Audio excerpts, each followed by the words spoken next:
বিড়ালটি চুপচাপ পাখিটিকে খাওয়ার জন্য এগিয়ে যায়, কিন্তু পাখিটির বদলে সে ভুলে কাপকেক খেয়ে ফেলে।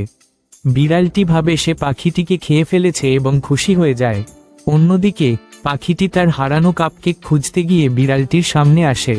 পাখিটিকে দেখে বিড়ালটি ভয় পেয়ে যায়, তবে সে মনে করে যে এসব কিছু তার মনের ভুল। শান্ত হয়ে গিয়ে সে তার বিছানায় শুয়ে পড়ে, কিন্তু পাখিটি আবার ফিরে আসে এবং এবার বিড়াল সত্যিকারের ভয় পায়। ভয় পেয়ে বিড়ালটি নিজেকে একটি দেয়ালের মধ্যে বন্ধ করে নেয়, কিন্তু পাখিটি সেখানেও ঢুকে পড়ে।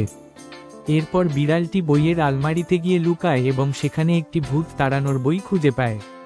সে একটি স্যুট পরে পাখিটিকে ধরার চেষ্টা করে, কিন্তু পাখিটির জায়গায় ঘরের জিনিসপত্র তার দিকে আসতে থাকে।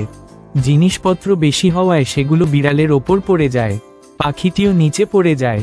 বিড়াল জ্ঞান ফিরে পেয়ে সবকিছু বুঝতে পারে এবং পাখিটিকে দেখে খুশি হয়, কিন্তু তখনই বিড়ালের নিজের আত্মা তাকে ধাওয়া করতে শুরু করে।